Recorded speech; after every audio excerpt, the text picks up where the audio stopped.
জয় শ্রীরাম। জয় শ্রীরাম। আমরা এখন একদম সরজুতে স্নান করতে করতে এখানে মাহাত্ম্য শোনাবো। এই সরজু একদম উপরে রয়েছে সূর্যদেব, সরজু বইছেন उत्तर से दक्षिण और दक्षिण से उत्तर, उत्तर से दक्षिण, उत्तर से दक्षिण বইছে। আমরা জলে বসে বসে শোনাচ্ছি, আপনাদেরকেও ডুবাবো। তার আগে একটু মাহাত্ম্য শুনে নিই, আমাদের সরজু মাহাত্ম্য। जय श्री राम। तो जैसा कि महाराज ने बोला है, हम लोग अभी सरयू जी के भीतर स्नान कर रहे हैं और सरयू में की कृपा जो है उसको प्राप्त कर रहे हैं। तो सरयू का महात्म जो है, गंगा का महात्म आपको हर सभी को पता होगा कि गंगा जी कितनी महत्वपूर्ण है। महत्वपूर्ण क्यों है? क्योंकि भगवान श्री कृष्ण के वो चरणों से निकली हैं, भगवान के चरणों से निकली है गंगा, इसलिए उनका महात्म इतना ज़्यादा है। लेकिन इसका महात्म जानने के बाद आप सभी लोग अयोध्या आएंगे और सरयू में जरूर स्नान करेंगे। तो हम लोग एकदम गुप्तार घाट में, हम लोग गुप्तार घाट में है, जहाँ से भगवान साकेत धाम को गए थे। तो पहले मैं सरयू जी के महात्म के बारे में बताऊंगा महाराज, फिर गुप्तार घाट की चर्चा हम लोग उधर करेंगे। तो सरयू का महात्म इस प्रकार है, स्कंद पुराण के वैष्णव खंड में आपको इसका पूरा डिटेल मिलेगा। ठीक है, कि गंगा जी जो भगवान के नखों से निकली हैं और सरयू जी कहाँ से निकली हैं? सरयू जी भगवान की अश्रु हैं। अच्छा। भगवान के नेत्रों से निकली हुई हैं। तो इसकी दो कहानियाँ आती हैं महाराज। तो यहाँ पे जब सृष्टि का जब प्रारंभ हुआ था ना, तो ब्रह्मा जी को जो दो शब्द सुनाई दिए थे, तप ताओपा, तो ब्रह्मा जी कठिन तपस्या करने लग गए। और ब्रह्मा जी की इस कठिन तपस्या को देखकर भगवान जब प्रकट होते हैं तो भाव विभोर हो जाते हैं अपने भक्त को इतना कठिन तपस्या देखते हुए, और उनके नेत्रों से अश्रु गिरता है और वो अश्रु ब्रह्मा जी के ऊपर गिरता है, जिससे कि ब्रह्मा ध्यान से बाहर आ जाते हैं और वो क्या करते हैं कि अपने कमंडल में भगवान के उस अश्रु को रख लेते हैं और उसको मानसरोवर में स्थापित कर देते हैं। और जब सृष्टि का जब यहाँ पे मानव संस्कृति की रचना होने लगी और मनु संस्कृति इक्ष्वाकु वंश जब आगे बढ़ने लगा, तो यहाँ पर एक पवित्र नदी की ज़रूरत थी। तो यहाँ पे जो इक्ष्वाकु वंश के गुरु थे वशिष्ठ महाराज, उन्होंने तपस्या की और ब्रह्मदेव से जाकर सरयू जी का आवाहन, सरयू जी को मांगे वो। फिर ब्रह्मा जी जो हैं वशिष्ठ जी के विनम्र पे उनकी तपस्या से प्रसन्न होकर सरयू जी को धराधाम पर भेजते हैं।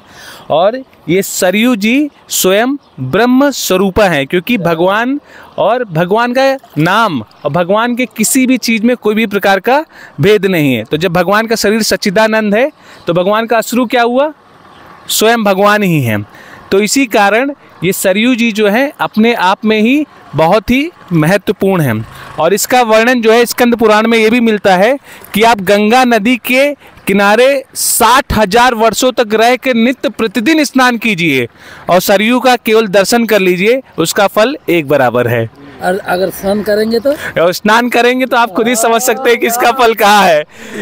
तो आप सभी के लिए महाराज जो है स्नान कर रहे हैं और सभी के लिए महाराज प्रार्थना करेंगे, क्योंकि यही वो जगह हैं जहाँ पर 100 करोड़ विमान उतरा था भगवान की इच्छा से और सारे अयोध्यावासी वैकुंठ धाम को गए थे। तो सोचिए सरयू कितनी महत्वपूर्ण है, केवल दर्शन के मात्र से ही इसका जो सारा फल है वो मिल जाता है। ठीक है, और इसके आगे की जो कहानी है जो भगवान राम और लक्ष्मण के बीच में घटित हुई थी, हम लोग उसको किनारे सुनेंगे, नहीं तो हम लोगों को जुकाम हो जाएगा इधर। जय श्री राम। जय। और सत्य এত সুন্দর জল, একদম এত সুন্দর পরিষ্কার, আমি অনেকটা পানও করলাম, এত টেস্টি। আর দেখেন কিনারে কত সুন্দর সুন্দর মন্দির, কত নৌকা, কত লোকজন কীর্তন করছেন, স্তব স্তুতি করছেন, পূজা অর্চনা করছেন। দারুণ দারুণ জায়গা, অভূতপূর্ব। আমি কি সবার হয়ে স্নান করবো? सब लोग के लिए मैं स्नान कर लूँगी। स्नान महाराज सब लोग के लिए भी खाना पड़ेगा महाराज। सबके लिए आप करेंगे तो सबको मिलेगा, लेकिन सबको महाराज की बात मानकर अयोध्या आकर सरयू जी में स्नान जरूर करना है। विनय भूषण चैतन्य प्रभु हमारे धामवासीर कथा सुनलें, আমাদের ইসকনে শ্রীশ্রীমদ জয়প্রতাপ স্বামী গুরু মহারাজের একদম প্রিয় শিষ্য এখানে থাকেন, এত সুন্দর কথা শুনলেন। উনি বলছেন সবার হয়ে স্নান করতে, তা আমি ডুবে নেব নাকি? ओके একবার ডুবে নি, एक बार करेंगे 3 बार 5 बार।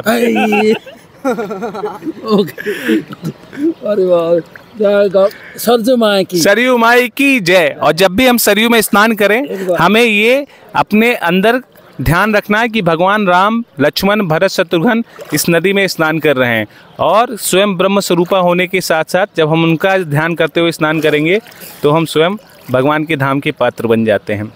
जय श्री राम। जय हरि बोल। हरि बोल। সবাই একটু মাথা পাতেন, সবার মাথায় একটু দিয়ে দিই হরি বল। हरि बोल। हरि बोल। हरि बोल। सरजू माँ की ये देखो, जय।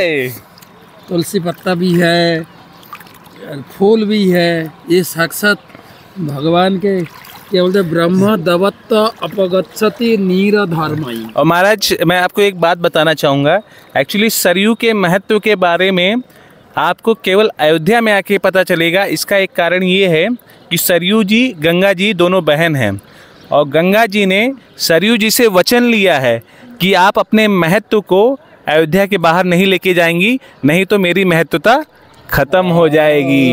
तो इसलिए जो सरयू की महत्वता है वो केवल अयोध्या में भी है, लेकिन इसके बाद भी लोग इस पे तर्क करेंगे ऐसा कैसे आप कह सकते हैं। तो आप जब भी आएंगे देखिए गंगा जी का पानी कभी नहीं खराब होता है ना बाहर रखने पर, और सरयू का पानी अयोध्या में आप हमारे घर पे लगभग 20-25 सालों से है, तो यहाँ पे सालों साल सरयू का पानी आप घर में रखिए नहीं खराब होगा।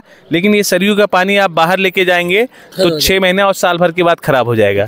तो ये सरयू जी ने वचन दिया है गंगा जी को कि मैं अपना जो इम्पोर्टेंस है, अपनी जो महत्वता है वो केवल अयोध्या में ही छुपा के रखूंगी। तो जिसको इसका फल चाहिए होगा उसको अयोध्या आना ही पड़ेगा।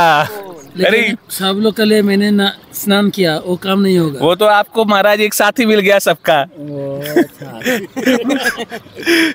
तो बाकी अगर सबको चाहिए होगा तो उसको इधर आना पड़ेगा अयोध्या में।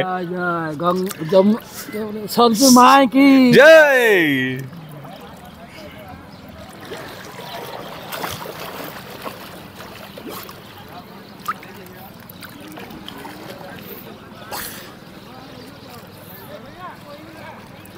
जय श्री राम। जय श्री राम। जय श्री राम। जय श्री राम।